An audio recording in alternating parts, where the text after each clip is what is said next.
ecstatic. All the Parakas in Goloka Vrindavan, totally ecstatic personalities, all completely independent, bringing Krishna the most highest bliss with their independence. But we are tiny, anuchit. Krishna is vibhuchit. This is the philosophy of Achintya Bheda. So only Mahaprabhu has explained this absolutely clearly. And I explained before that prior, in the different sampradayas, they were juggling. Well, am I Krishna? Am I not Krishna? They couldn't get it straight in the four sampradayas.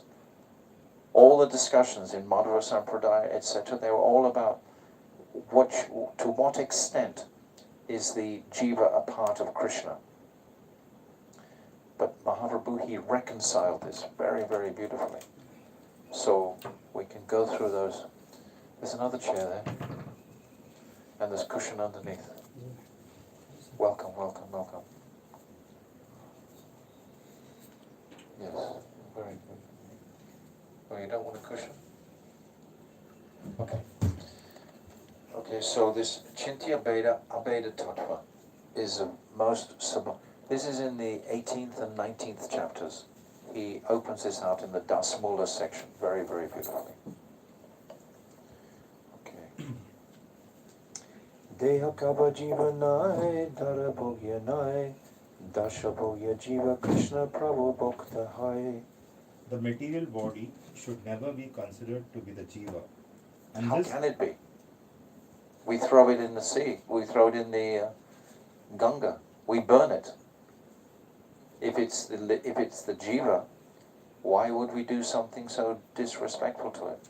Why does it end up in such a pitiful condition, smelling flies, insects, everything? How can that be the pure jiva? It's just not possible, is it? Even an atheist can appreciate that. But the atheist, they might appreciate that, but they don't appreciate the personality form of the Lord. You know, you can be like a jnani. Many impersonalists are there in the world. They understand so much of higher states of consciousness, but they don't understand the personal nature of consciousness. It's like even the Christians you were asking about. You know, to what degree do they understand the personality of God? Or the Muslims, you know, Islam. Anyway, we discuss all that. And this earth is not for the jiva to exploit and enjoy. It's just not. You can try, and we do try, and what happens? We just get banged in the face, you know? We bang our head, we just get a headache. The jiva's swarup is Krishna Das, and thus is meant for Krishna's enjoyment. Whereas Sri Krishna's swarup is Prabhu, Master, and Bhokta, Enjoyer. It's such a relief for the jiva to realize this. It's like you can just get off your high horse.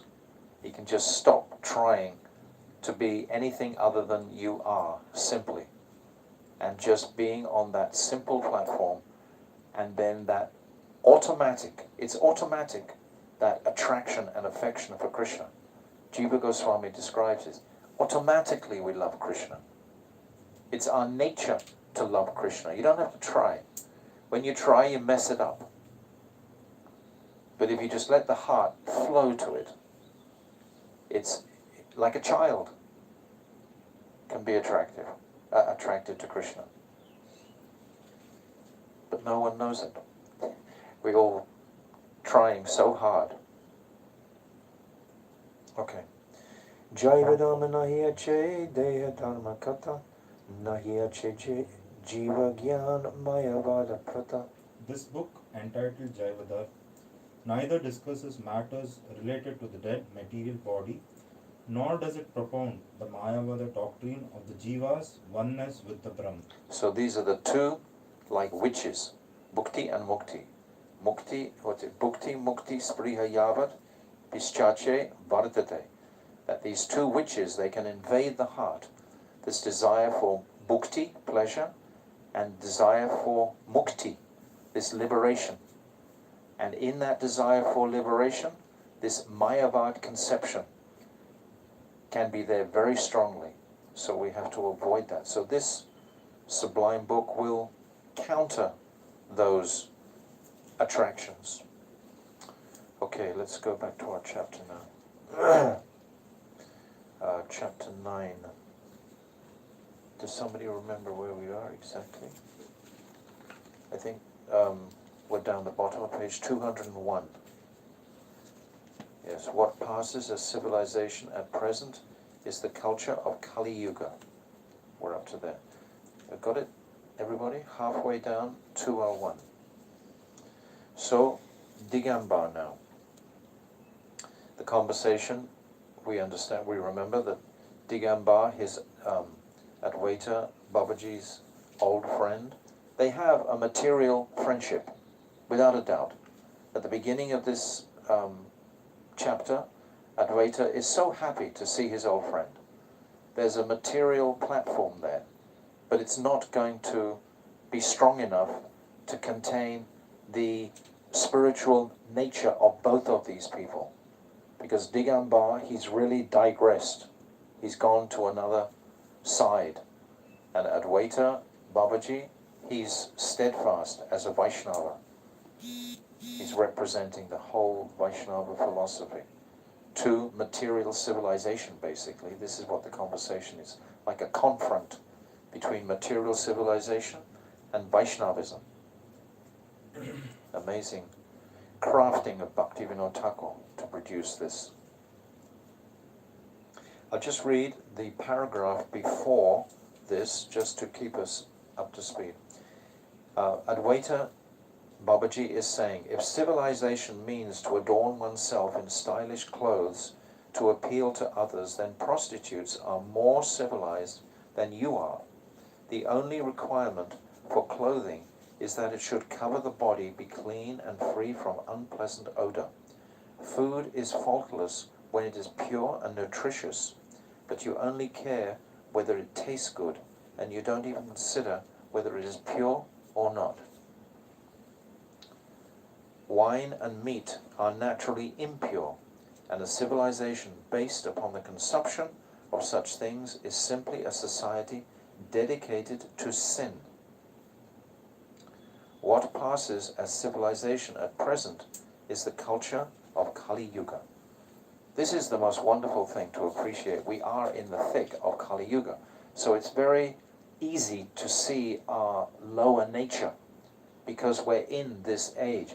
If we were in previous ages, the distinction is somewhat especially in such a yuga, because everyone has such good qualities. There's 4 qualities in such a yuga we've spoken of before. This somaha, this means freed from the material modes of nature.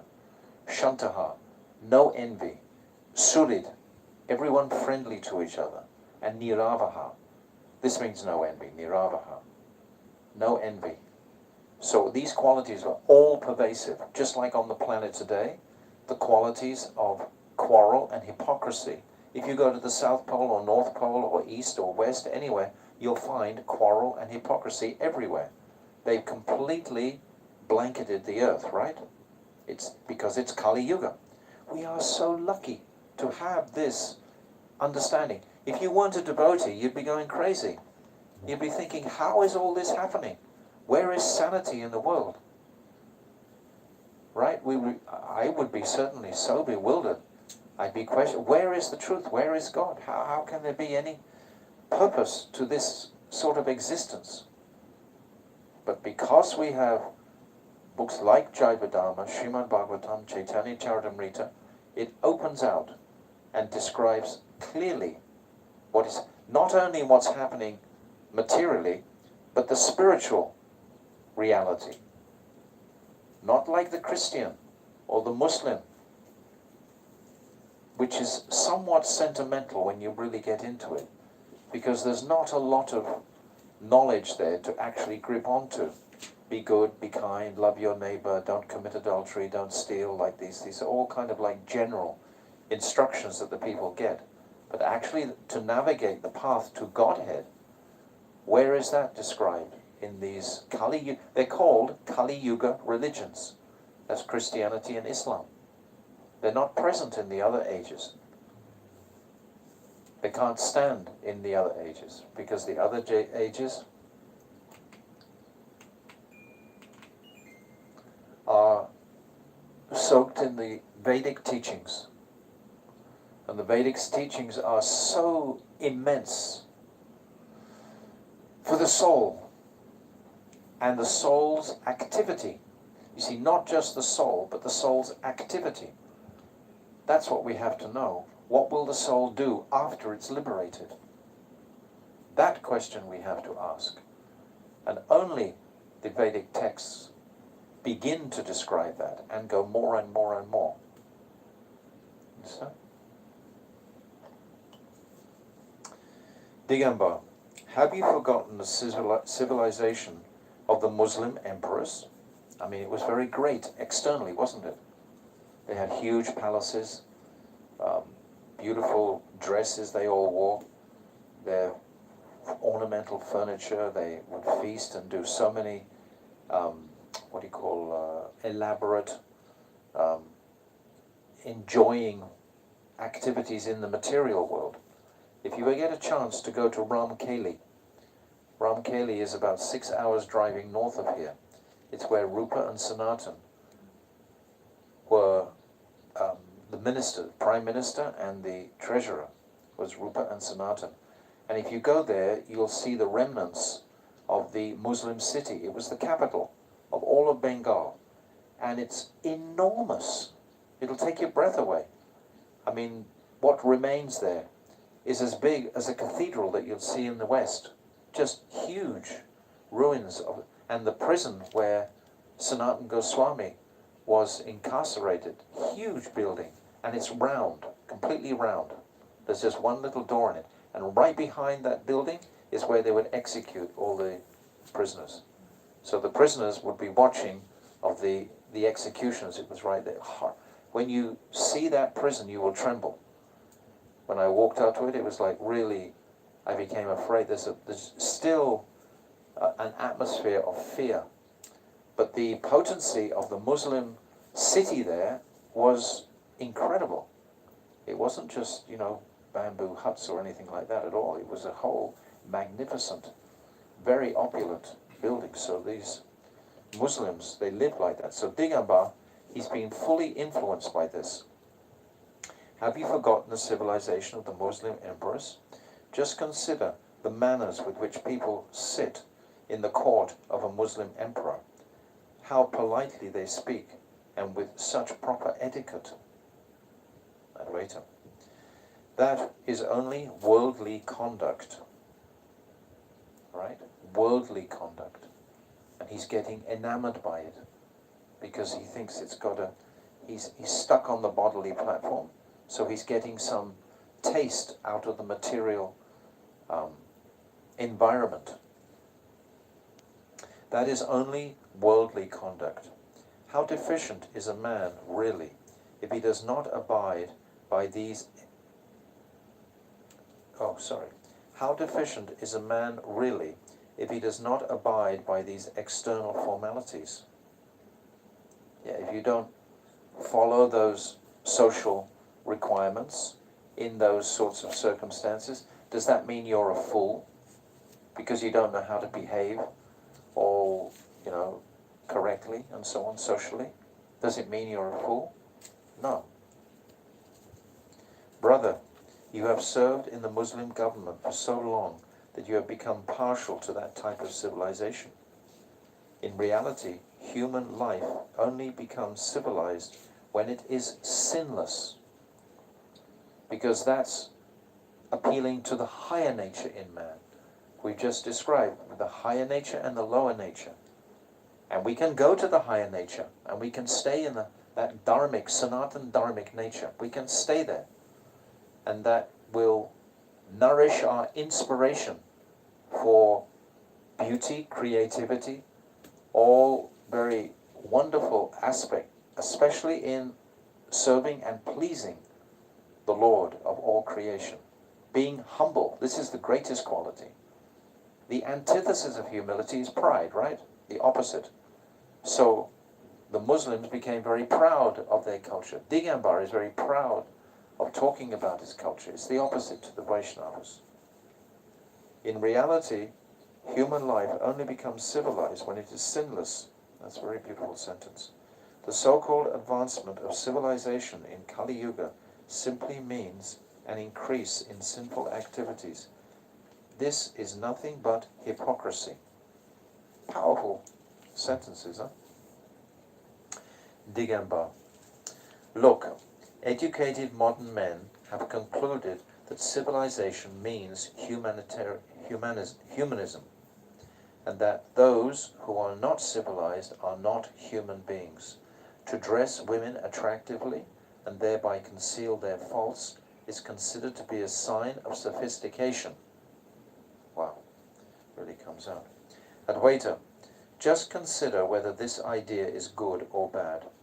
I perceive that those whom you call educated are merely rogues, who have taken advantage of the times. Such people favor this deceitful civilization, partly because of sinful impressions within their hearts, and partly because they see it as an opportunity to conceal their faults. That means they're afraid. When we want to hide our faults, that means I'm afraid of my inner impure nature. I want to keep it hidden. I don't have this faith. Shraddha Vishvasakoi Sudrita Nishchoy. This confidence that comes with pure faith. It drives away all the darkness of sin within our heart. When you have that pure faith in Krishna, you know that you don't have anything exceptional. You know that you're just a wandering, living entity, waiting for the Kripa from Krishna to turn to serve him and bring him pleasure. You know your complete insignificance. One who knows his insignificance, what's that beautiful expression of Srila Bhakti Rakshak Sridhar Maharaj? Anybody remember? No, you were. Let me just try. The horror of... the reason we have the false ego is to protect us from the horror of our absolute insignificance. And that's just incredible, you know? We have that false ego to pretend that we're not really small servants of God. The horror of our absolute insignificance. It's a beautiful expression. So he's saying something like this also. He's saying that hiding the faults.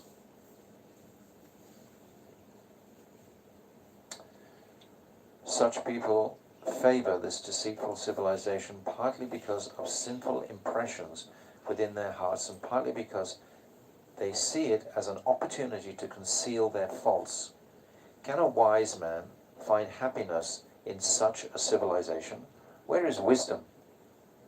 This is all exciting, like today in the world. Everyone is excited, more intoxicated, mostly by these cell phones.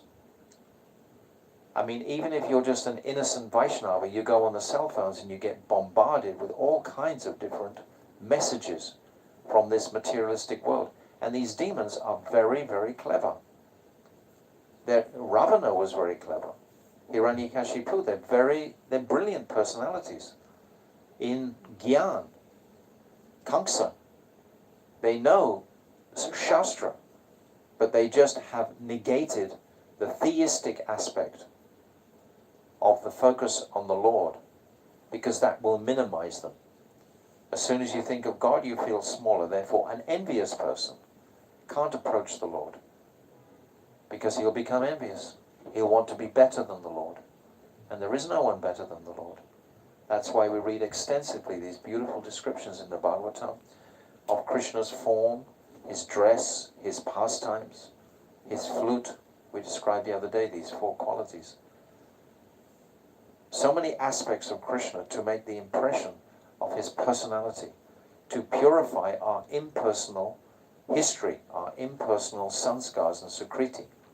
We need that regularly. Can a wise man find happiness in such a civilization?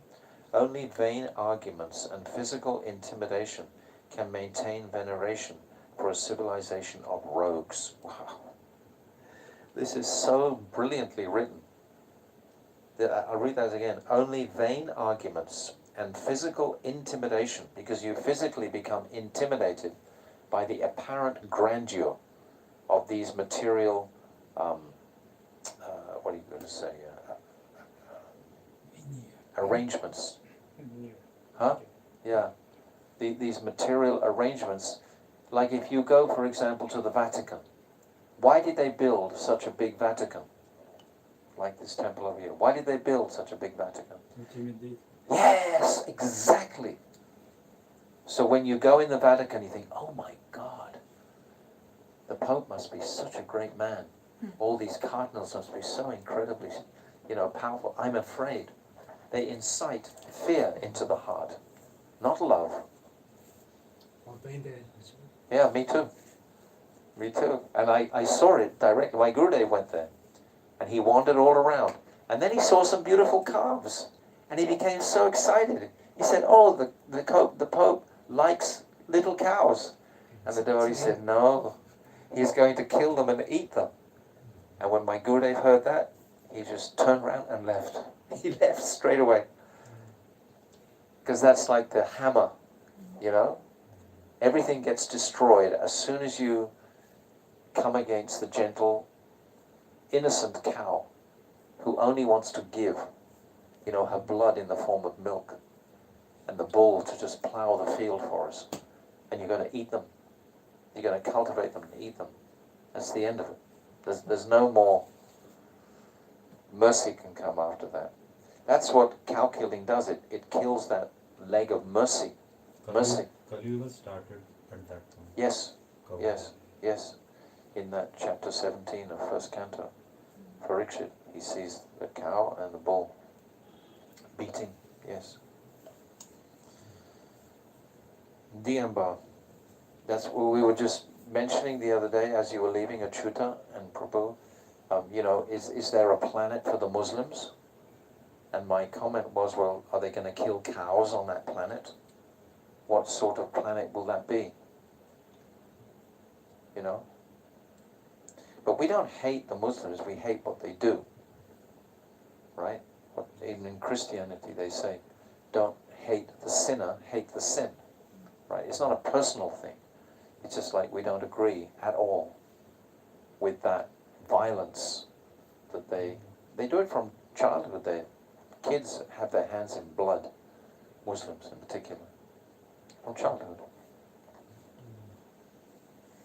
Digamba, some people say that society is advancing with the increase of knowledge in the world, and eventually it will be like heaven on earth.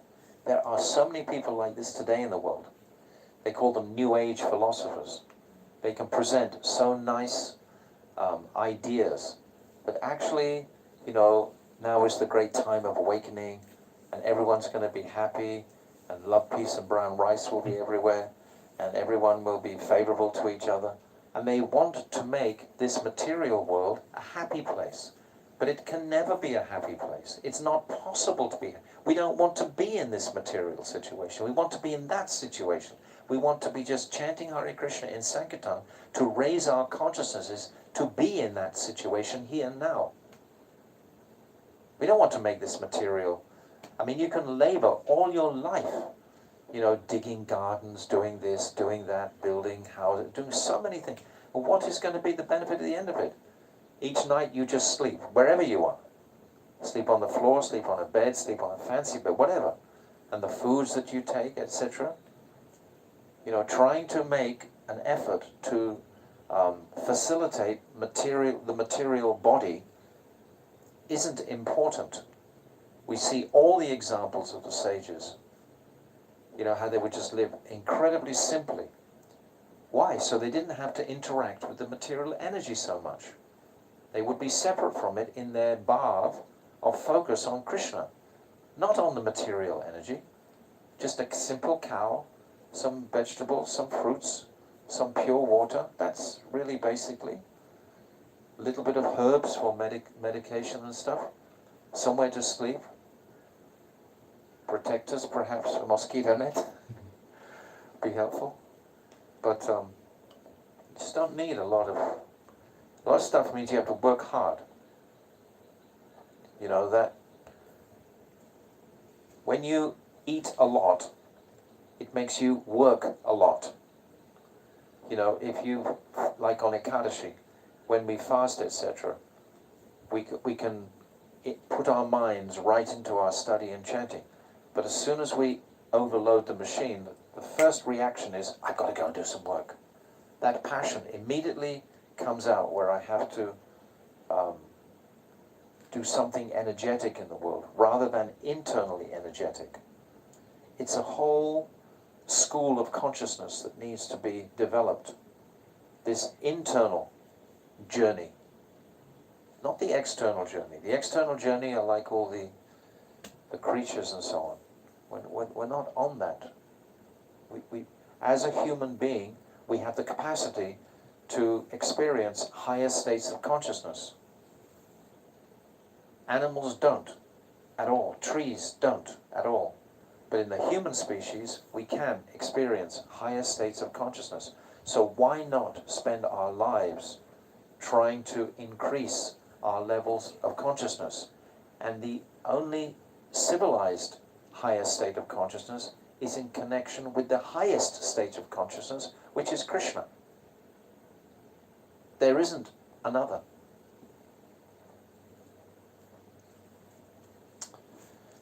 Advaita. Digambar is saying, eventually it will be like heaven on earth. We can say love, peace and brown rice. This is like the New Agers are saying. We can make it heaven on earth. They want to do that. They want to be happy here, rather than happy there. Advaita. That is simply fantasy. It is quite extraordinary that people have faith in this. And it is even more bizarre that others have the audacity to propagate such a view without actually believing it themselves. There are two types of knowledge. Paramartika knowledge relates to eternal truth, while lokic knowledge relates to this transitory world. Paramartic knowledge does not seem to be increasing. On the contrary, in most cases knowledge has been corrupted and deviated from its original nature. I think he's talking to us right now at this time.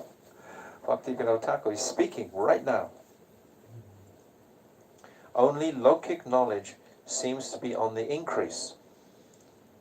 Why? Because of this information trend. There are so many platforms now on the internet that are just giving us information, material information. Usually focused on like a Mayavad conclusion or a Brahmavad conclusion. How to be happy here. How to cheat God. That's what it is, isn't it? It's how to cheat him and say, yes, I can be happy here. If I go and live in the mountains with a windmill for my electricity and pure water and everything and nice crops and fruits and everything, then I will be happy. That's not the goal of life. The goal of life is to develop transcendental consciousness. That can be done in the city, that can be done anywhere. But the rural environment is definitely more favorable for it, of course. In the cities are just like balls of passion. It's very hard to actually do that there.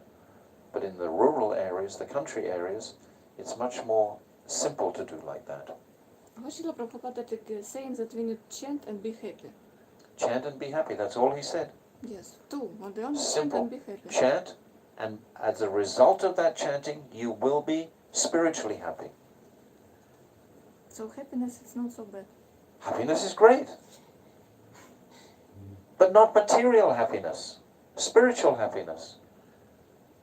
If you're looking for material happiness, Oh, I have a nice cow, I have a nice vegetable garden, I have all my friends around me, I have a temple to worship in, I have somewhere for my kids in school, yes, everything is really happy, then I am feeling life is successful? No. Unless you're internally developing your higher state of consciousness, you can never be happy. You understand? It's like night and day. Try to listen to what he's saying. He's saying it very clearly. This paramatik shraddha. This is the transcendental faith. And then there's lokik. This is material.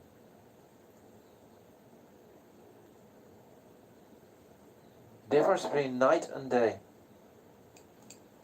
We don't want anything from this world.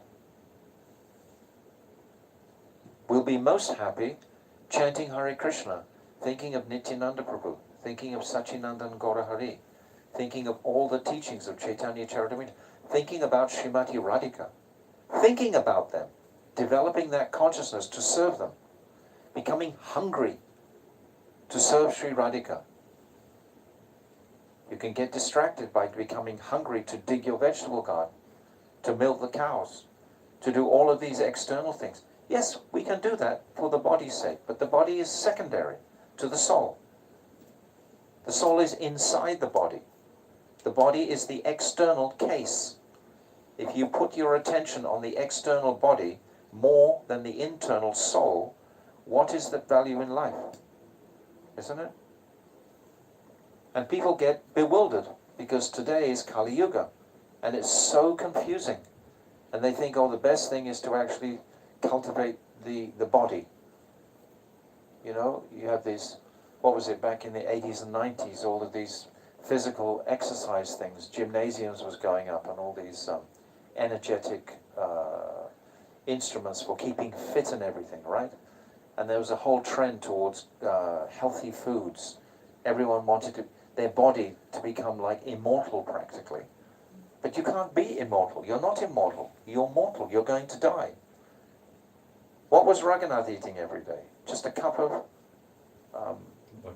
buttermilk. He had tuberculosis. He didn't care. He only cared about his service to Srimati Radhika. That's extreme. We should take care of our bodies as best we can, because it's like an opportunity to develop higher consciousness, but not get distracted into so many, you know, activities, alternative activities. Because I'm not doing the material game, so to speak, so I'm looking to do the rural game, you know, trying to make a community of people and this and this. You can spend all your energy doing that. And then you're going to die anyway at the end.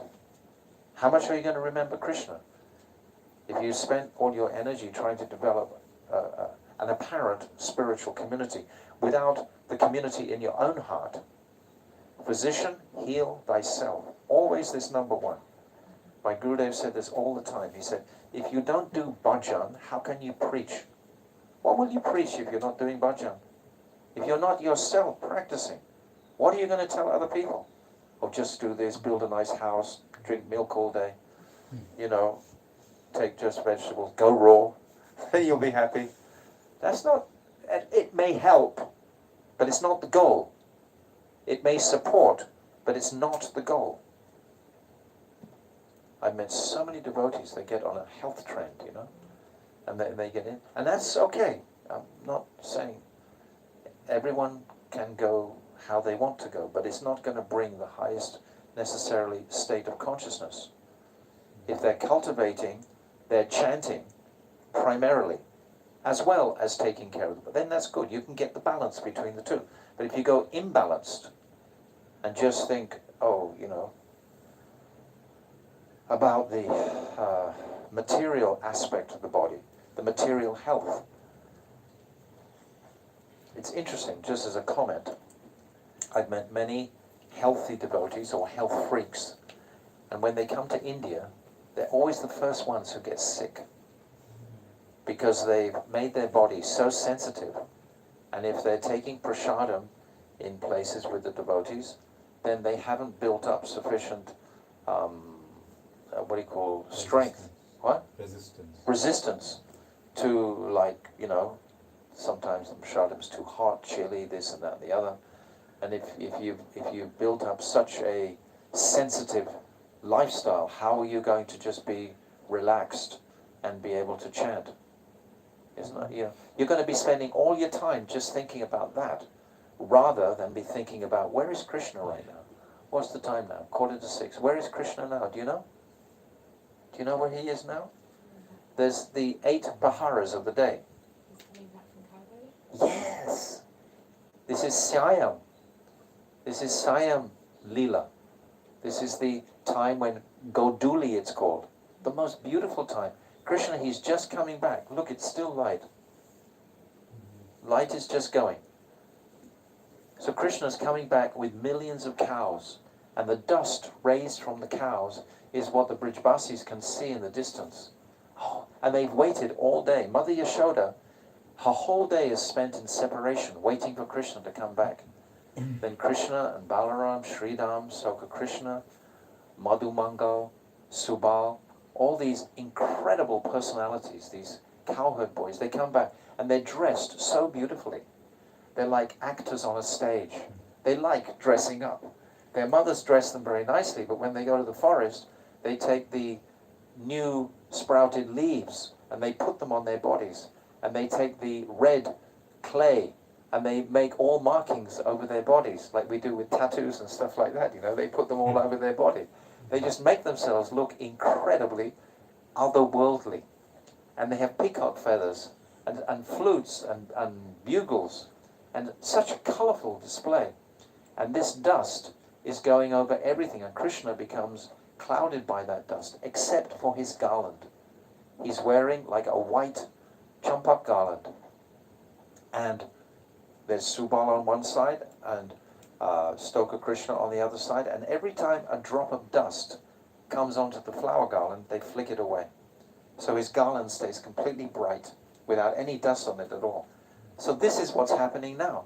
So if we train our consciousnesses to be thinking of what is happening in these 8, this Asta Kalya Leela it's called. The 8 means Asta, Kalya means time, Leela. These 8 periods of the day, starting from Nishanta Leela, then Prata Leela, then Purvana Leela, then Madhyana Leela, then Apurvana Leela, then Syayam Leela, which is now, and then Pradosh Leela, and then Ratri Leela, the nighttime Leelas. And all these Leelas have particular beautiful pastimes about them. So it takes time to come into this world of Vrindavan. And if your time is being taken away by material considerations of my body all the time, it's going to erode your opportunity. You're not going to have so much energy to go into where is Krishna. You're going to be, and if you go too much into the bodily platform, you start to appreciate the bodily pleasures of the body rather than the spiritual pleasures of the body.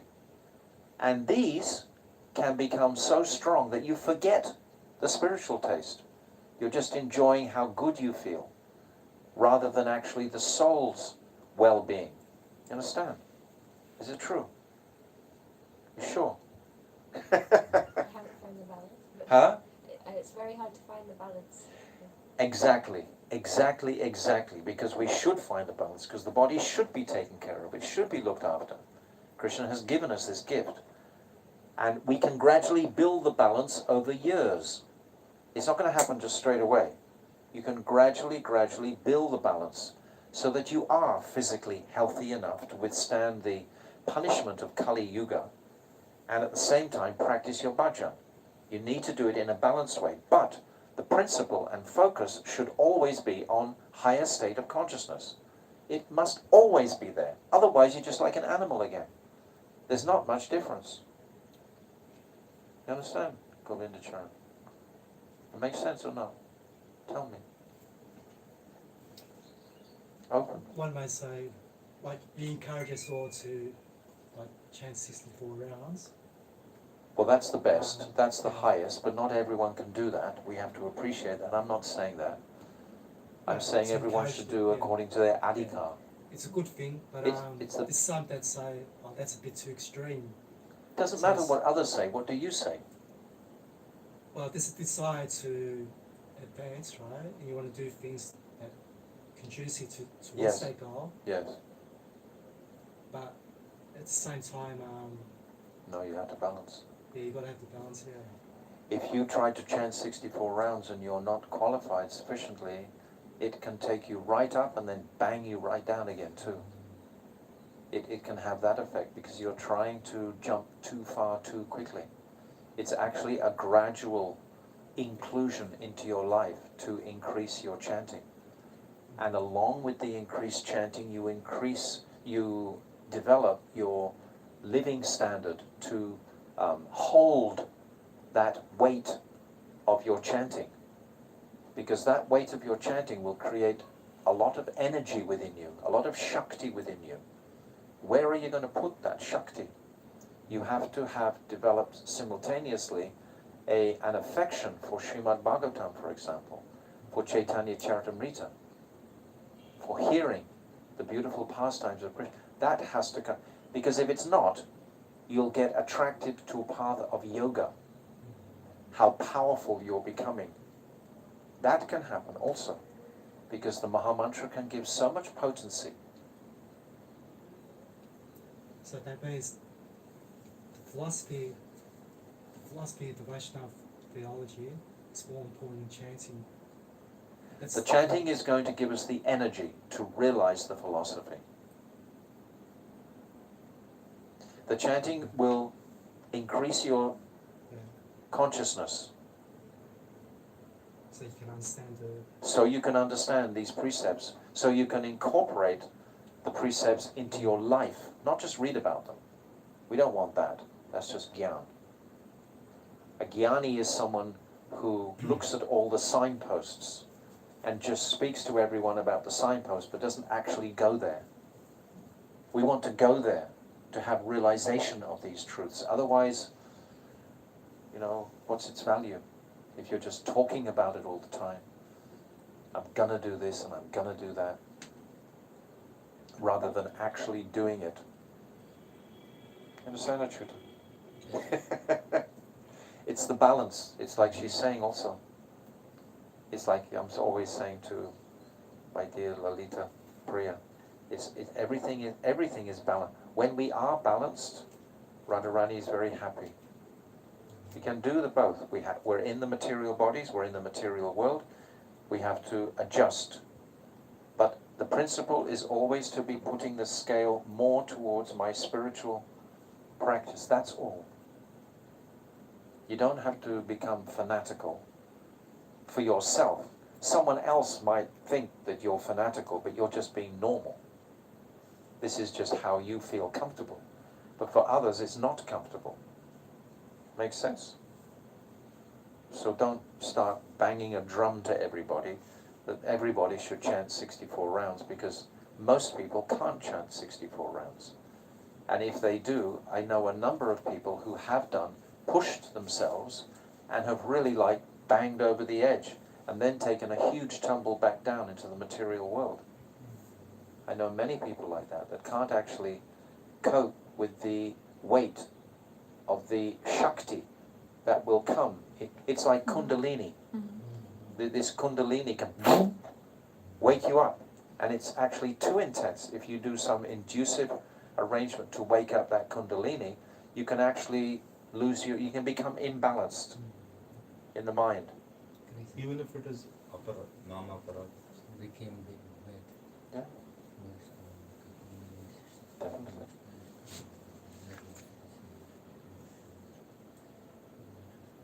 But what choices do we have? We want to, the principle is actually Namsa Kirtan. This is what all of Mahaprabhu's associates engaged in most of the time. We were talking about Shamananda the other day, and he had these huge festivals in Orissa, and they would have these kirtans going for days and days and weeks even. One time, Nityananda? He went for 3 months with complete kirtan and no eating for the whole 3 months. No one took anything. wow. They were getting this pran energy from Sankirtan. So we have these But are we on that level? Is Nityananda here to inspire me to chant for 3 months without eating? Is he here? Everything has to be balancing. You have your spirit soul, and as all these illuminations of knowledge start to become realizations, you start to realize, because you're chanting, even if you're chanting 32 rounds a day, or even 25 rounds a day, you're going to have some realizations of the truth and potency of Nam. It's going to give you such energy. What? So, in regards to chanting, you've got to have a plan how to increase. And, Mm-hmm. like, for example, you start off with 16, do that for a while, then make a plan Yes. when to increase. Yes. Definitely. Does one do that, or? Yes. This is correct what you're saying. To make a plan to chant your 16 regularly first. Even someone who chants 4 rounds, they have to do that regularly. If you're erratic and one day doing 64, one day doing 22, one day doing 32, one day doing 16, your mind is going to be really all over the place. That's not going to be comfortable. Better you just do a solid 8 rounds a day, if that's every single day. And then you build that to 10, then 16. And when you're comfortable and confident of doing that, without a huge stress to do that, then you push it to 20. And then you incorporate that into your life. And then you do 25, incorporate that, then 32.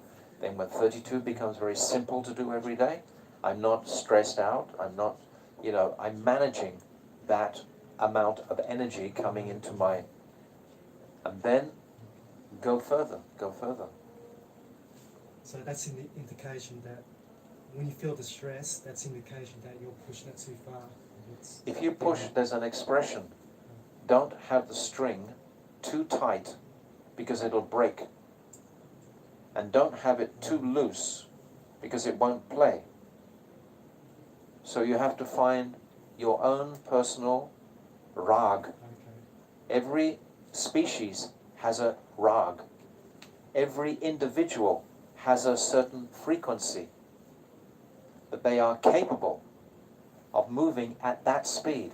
If you try to push someone, how many people have tried to push themselves? I can remember living in Vrindavan, one lady one day, she suddenly picked up all her things and started throwing them off the balcony. I renounce all this, I renounce all this, I renounce all this. A week later she was in hospital. That's not, a gentle evolution of consciousness. It doesn't usually work like that. For some people, it can. You can take these quantum leaps. Some people have the adhikar for it. They're able to do it. But most can't.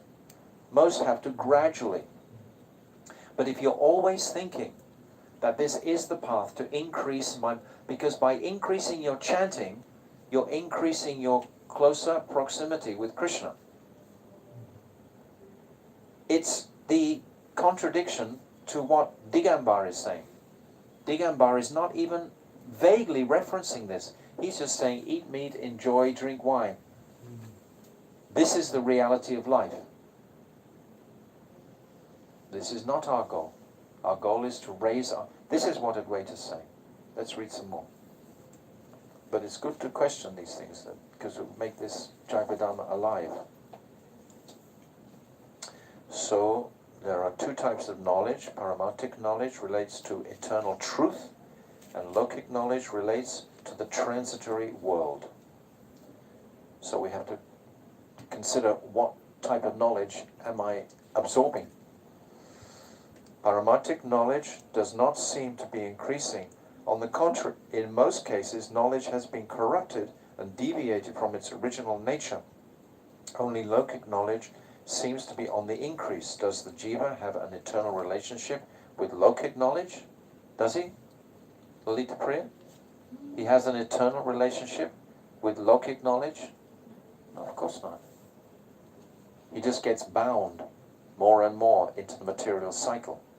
You can have gold chains or iron chains or silver chains. There's still chains in this world. You might have gold chains, be living in Sattva Gun, but you're still bound. Like the residents of Satya Yuga, they were still bound. The residents of Swaga, they're still bound. They're Dharma yonis, they're Bhoga yonis, they're the species of pleasure in Swagaloka. But they're bound also by gold chains to the world. When Lokik Gyan increases people's minds, when Lokik Gyan increases, people's minds become distracted by temporary material pursuits. Beware. There's many subtle ones that come in the form of, oh, that'll be good for the Vaishnavas, that'll be good, that'll be good. But is it good for your bhajan? Make that the question. My Gurudev always used to say, is it good for your bhakti? What is good for your bhakti? This we always have to soberly assess. Try to understand what is that.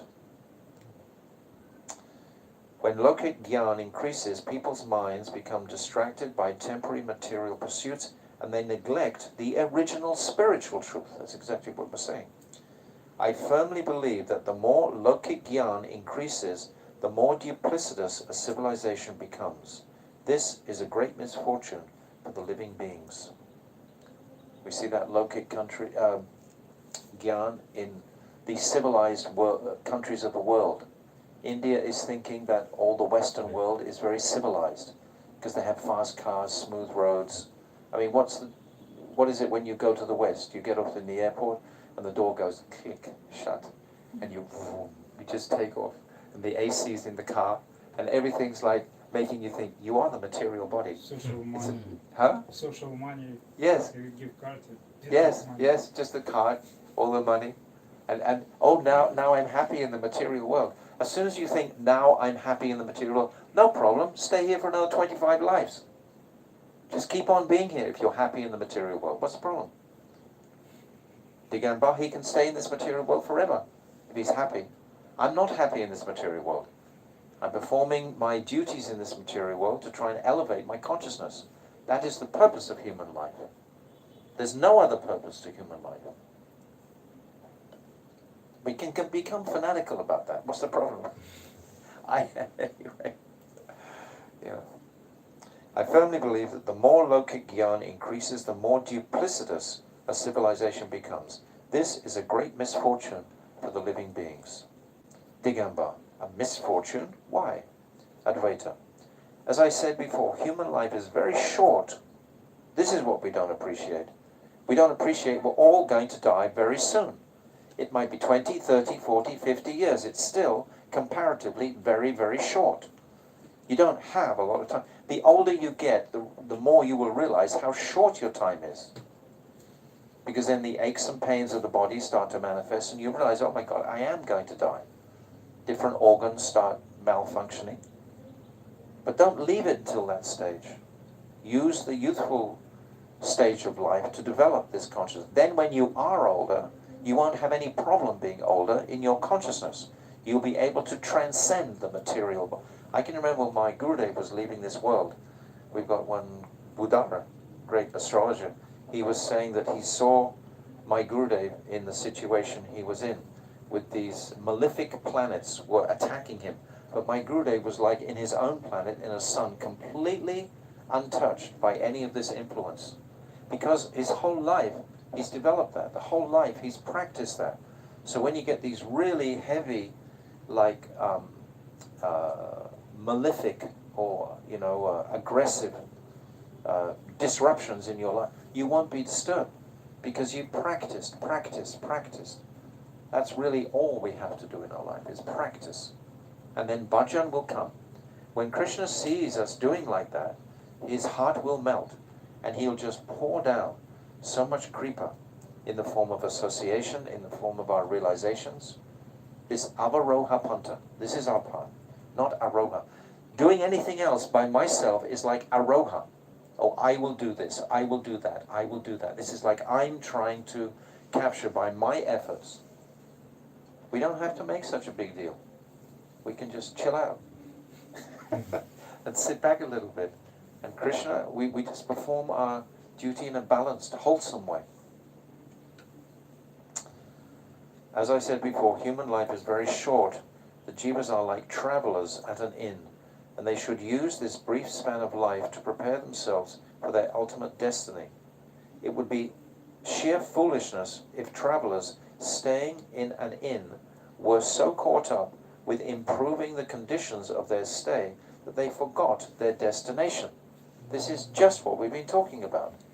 If you start to make a garden and flower, why would you want to leave? You've made such an... You're actually traveling through. But you started to dig the garden. Why? Why wasting time for that? A little bit can be okay because it's the mode of goodness. But there's a balance, there's a limit to it. The more one's involvement with material knowledge increases, the more one's time for spiritual matters dwindles. You know this word, Lalita Priya? Dwindles? You know? Goes down. Gets shorter. The more we are involved in material things, the more the spiritual focus gets smaller. Because this is imbalance. If my balance is going towards the material, trying to become a professional in something. You remember one time one very advanced musician came to Srila Bhakti Rakshakshina Maharaj, and he spent a long time with him. And then he went and bought a sarad, this stringed instrument, and he was spending 5 or 7, 8 hours a day playing this instrument. You know, he's a musician. And Srila Bhakti Rakshakshina Maharaj says, don't waste your life. This is not the purpose of life, to fine-tune the material instrument. So we take all these, and each one of us take it into us, because each one is going to process what we're saying differently. It's not we're all going to process on the same way, because we have our absolute, unique, amazing individuality. So Govinda Charan, you will be processing this in your particular way, from where you have come from. Prabhu will be processing in his way. Don't try and say to him, oh, you have to do like... No one has to do like that. You can make some considerations, but we shouldn't use this forcing as the demon quality, and then to make you afraid also. I think that society over there is like that. They try to influence you down and push you. I don't think that's healthy for bhakti. The more one's involvement with material knowledge increases, the more one's time for spiritual matters dwindles. I am convinced that material knowledge should be used only as much as it is needed to maintain one's livelihood. This is exactly like Raghunath Das. He was such an extraordinary elevated personality, he could live on a cup of buttermilk each day. If we're on that platform of our bhajan, then we can do the same. But if we're not on that bhajan platform, don't try to imitate the material aspect of it. Try to imitate the spiritual aspect of it. What was his consciousness? He was seeing spurtis of Srimati Radhika daily, once or twice or 3 times a day. Then he writes his beautiful Vilap Kusumanjali, and he's there with Radhika. And he's just about to take the paintbrush, because Krishna is trying to paint the lac on Radhika's feet. And he's got his brush, and then he's thinking, this lac is... my name, he's thinking, is non-different to me. This Namna Chintamani Krishna's Chaitanya Rasa. It's saying that the name and Krishna are the same. So Krishna's thinking, I will write my name on Radhika's foot. Then I can stay on Radhika's foot, because he's holding her foot and he's putting the lac on, and he thinks, I want to stay here forever. So he thinks he's going to write his name. So he starts to write, but his hand is trembling so much in ecstasy, it starts to go like zigzag, it's like moving. And Radhika, what are you doing? What he's doing? On my foot. She doesn't know.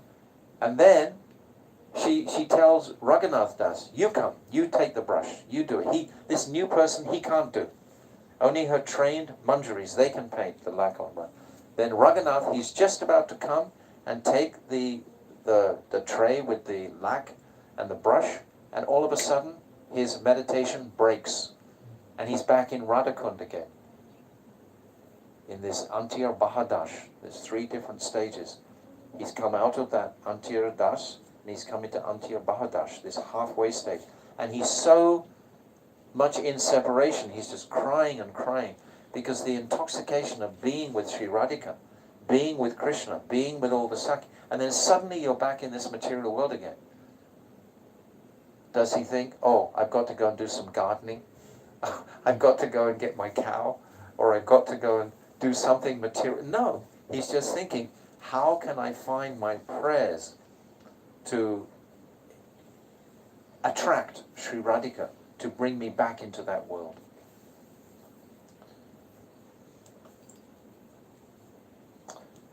Just finish this paragraph and then we'll stop. There is no necessity for excessive material knowledge and its companion, material civilization. I can't believe, I'm reading this tonight with you. I'm so blessed to read it out loud with people. Because when you read it out loud, you can just, I read this chapter so many times. I mean, I produced this book for my Gurudev. I had to proofread it so many times, edit it, so many things. And after that, I narrated it, I read it. So, but now I'm reading it like I've never read it before in my life. I mean, this is the nature of transcendental literature. It's like when you can read it in 2 years' time again, you think, my God, I never read that before. I mean, this is just his language and his description and the mood of his disdain is the word in English, disdain. That means for the material world. You know, we can see Krishna in the material world, but to use our energy in the material world, I'm not supporting that. There is no necessity for excessive material knowledge and its companion material civilization. For how many days will this earthly glitter remain? Krishna creates universes and he destroys them and he makes them again in a second. This whole material planet is going to be destroyed. How many Kali Yugas have already been in this one day of Lord Brahma?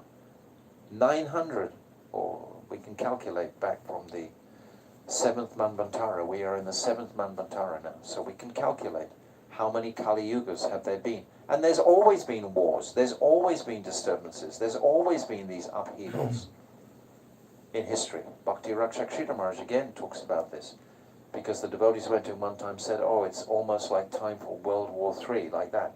And he's saying, if you take a line and you put one point on it, that's like the consideration of another world war. It's like there's been so many. How are we going to cope with that in our consciousnesses? If cities become just, we're going to cope with it by the elevated nature of our consciousnesses only by chanting Hare Krishna. So many things in this beautiful chapter. Thank you all so much for listening. Jaiva Dharma ki jai. Srila Bhaktivinoda Thakur ki jai.